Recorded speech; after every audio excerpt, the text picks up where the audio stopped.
ये आकाशवाणी है। प्रस्तुत है कार्यक्रम सुर्खियों में।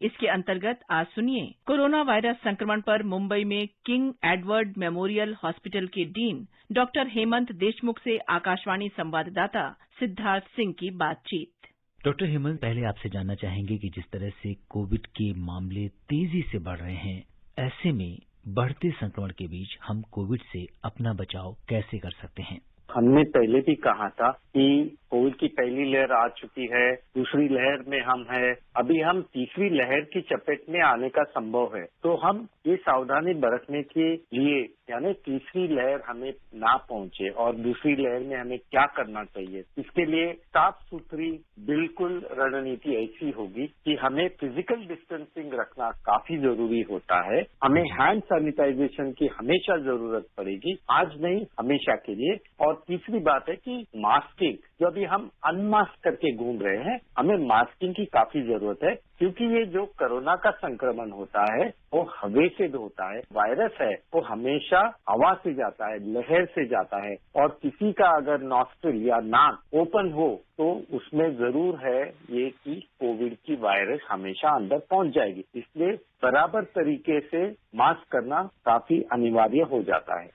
और डॉक्टर हेमंत, इस समय ज्यादातर कोविड के मरीज होम आइसोलेशन में हैं। इस समय मास्क की जो इम्पोर्टेंस है वो बहुत ज्यादा बढ़ गई है, क्योंकि मास्क एक सोशल वैक्सीन है और इसके जरिए ही हम कोरोना के संक्रमण से बचे रह सकते हैं। और इस समय तो डबल मास्क लोग लगा रहे हैं, जो कि बहुत अच्छी बात है, क्योंकि इस समय कोविड का जो इन्फेक्शन है वो न सिर्फ ड्रॉपलेट से हो रहा है, बल्कि एक दूसरों की अगर सांस देखें तो उससे भी संक्रमण की संभावना बहुत बढ़ जाती है, जिसको हम एरियल ट्रांसमिशन भी कह सकते हैं। डॉक्टर हेमंत, किस तरह की प्रिकॉशंस, क्या कुछ करना है हमें होम आइसोलेशन में रहते हुए? अभी काफी तो मरीज ऐसे होते हैं 90% जो एसिम्टोमेटिक होते हैं। अगर उनकी ऑक्सीजन सैचुरेशन 95 के ऊपर है या 96 के ऊपर है, वो बिल्कुल होम आइसोलेशन में रह सकते हैं। अब जो मरीज होम आइसोलेशन में है उन्हें ये खबरदारी लेनी चाहिए कि आइसोलेशन यानी स्ट्रिक्ट आइसोलेशन होना चाहिए, यानी उनके आसपास या इर्द गिर्द कोई भी कोविड नेगेटिव ना हो।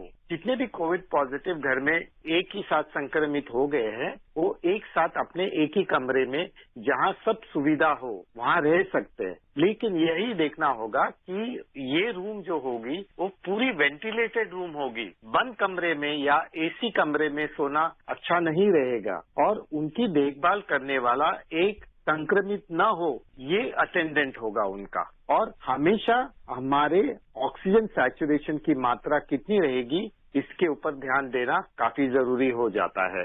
डॉक्टर हेमंत, इसके लिए हम कोई चार्ट प्रिपेयर कर सकते हैं घर में कि हमें 4 बार टेम्परेचर लेना है, इतने घंटे पे हमें ऑक्सीजन सैचुरेशन कहीं नोट डाउन करना है, ताकि जब हम किसी चिकित्सक से परामर्श लें तो वो उसको और ज्यादा मदद मिले हमारी जो तबीयत के बारे में ज्यादा जानने के लिए? अगर आप 60 और ऊपर हो एज में और आपको कोई कोमॉर्बिडिटी हो, आपकी जो दवाई चालू है और आप एसिम्टोमेटिक हो, तो अपनी हमेशा ब्लड प्रेशर या डायबिटीज की दवाई अपने हर एक टाइम पे लेना जरूरी हो जाता है। अभी दूसरी बात यह होती है कि जब भी आपकी ऑक्सीजन सैचुरेशन 96 के पीछे जाती है, तभी वो रेड फ्लैग हो जाता है। एक इसमें और मैं बताना चाहूंगा कि एक 6 मिनट वॉक टेस्ट होती है, यानी आप अपने घर में 6 मिनट चलो, उसके पहले ऑक्सीजन सैचुरेशन लो, उसके बाद में ऑक्सीजन सैचुरेशन लो। अगर आपका oxygen saturation 6 minute walk test के बाद 90 के नीचे आता है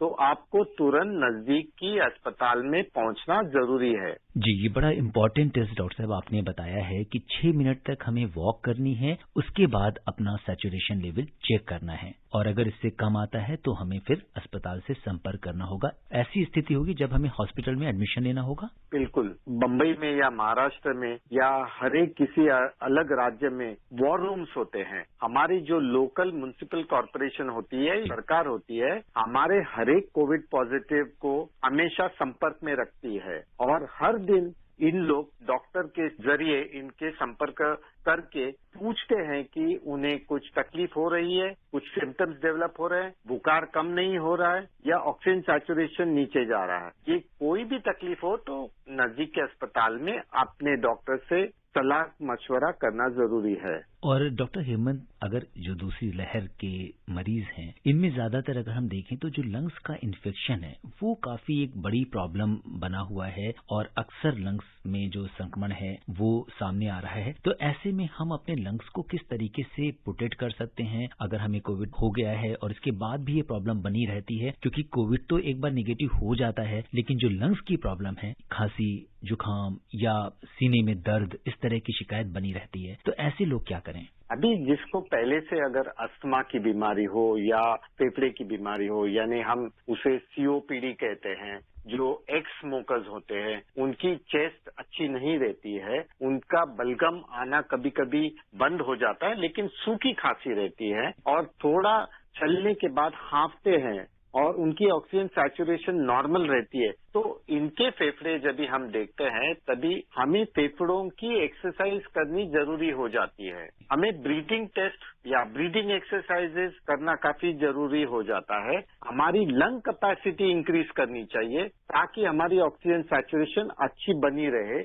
95 के ऊपर बनी रहे। डॉक्टर हेमंत, इस समय बहुत सारे ऐसे लोग हैं, क्योंकि अक्सर सरकार के दिशा निर्देश भी आ रहे हैं, ज्यादातर कोविड के जो पेशेंट्स हैं वो अपना सीटी स्कैन या दूसरे टेस्ट, जैसे हम सीवीआरटी स्कोर की बात करें या सीआरपी वैल्यू की बात करें, डी डाइमर की बात करें, इस तरह के टेस्ट करवाना चाहते हैं ताकि उन्हें जल्दी से पता लग जाए कि लंग्स में कोई इन्फेक्शन या कोई ज्यादा प्रभाव तो नहीं है। तो ऐसे में कब हमें इन टेस्ट के लिए जाना चाहिए?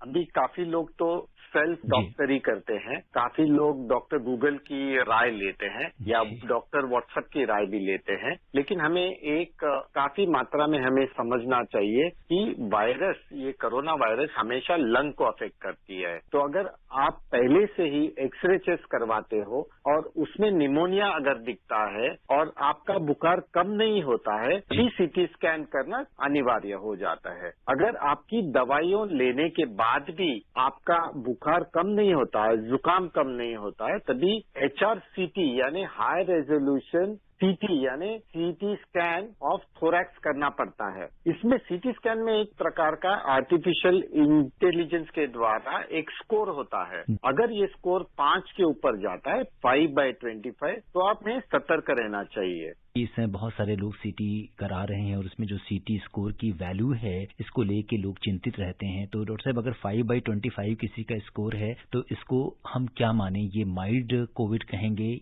या क्या इंडिकेट करता है ये? अभी बिल्कुल सही कहा आपने। अगर ये माइल्ड डिजीज होती है तो वो एंटीबायोटिक्स के जरिए या एंटीवायरल दवाई से कम हो जाती है, लेकिन अगर सीटी स्कोर ज्यादा होता है तो उसे हम निमोनिया कहते हैं, यानी कोरोना के वजह से हुआ ये निमोनिया है। हम इसे कभी कभी सारी कहते हैं, यानी सीवियर एक्यूट रेस्पिरेटरी इन्फेक्शन या ILI यानी इन्फ्लुएंजा लाइक इलनेस। इसके अगर ज्यादा तकलीफ है या स्कोर ज्यादा है तो उन्हें नजदीकी अस्पताल में भर्ती होना जरूरी है। डॉक्टर देशमुख, आपसे जानना चाहेंगे कि कितना सीटी स्कोर हो कि हमें ये समझ में आए कि ये बहुत गंभीर स्थिति है और हमको तुरंत अस्पताल जाना है? अभी आप डायरेक्टली अगर कोरिलेशन पूछोगे कि ये सीटी स्कैन का स्कोर है और ये तकलीफ पेशेंट को कुछ भी नहीं है, तो हमें सिर्फ सतर्क रहना है। हम सीटी स्कैन को नहीं ट्रीट करते, हम पेशेंट की सिम्टम्स को ट्रीट करते हैं। उनके जो भी सिम्टम्स आते हैं उनकी बीमारी के वजह से आता है। कभी कभी ऐसे हमने देखा है कि सीटी स्कोर हाई होता है लेकिन सिम्टम्स कम होते हैं, तो ये प्रोग्नोस्टिक वैल्यू भी नहीं होती है, लेकिन एक फिजिशियन को अच्छी तरह से समझना हो जाता है कि सीटी स्कैन अगर स्कोर कम होता है तो पेशेंट की हेल्थ में इम्प्रूवमेंट हो रहा है। आपका बहुत बहुत धन्यवाद और आभार। धन्यवाद। अभी आप सुन रहे थे कोरोना वायरस संक्रमण पर मुंबई में किंग एडवर्ड मेमोरियल हॉस्पिटल के डीन डॉक्टर हेमंत देशमुख से आकाशवाणी संवाददाता सिद्धार्थ सिंह की बातचीत। ये कार्यक्रम आकाशवाणी के समाचार सेवा प्रभाग द्वारा प्रस्तुत किया गया। इसे आप हमारे mobile app news on AIR पर भी सुन सकते हैं। इस कार्यक्रम के संबंध में अपनी प्रतिक्रिया आप हमें ईमेल कर सकते हैं। पता है airnsdtalks@gmail.com। ये कार्यक्रम फिर से सुनने के लिए लॉग ऑन करें हमारी वेबसाइट newsonair.com।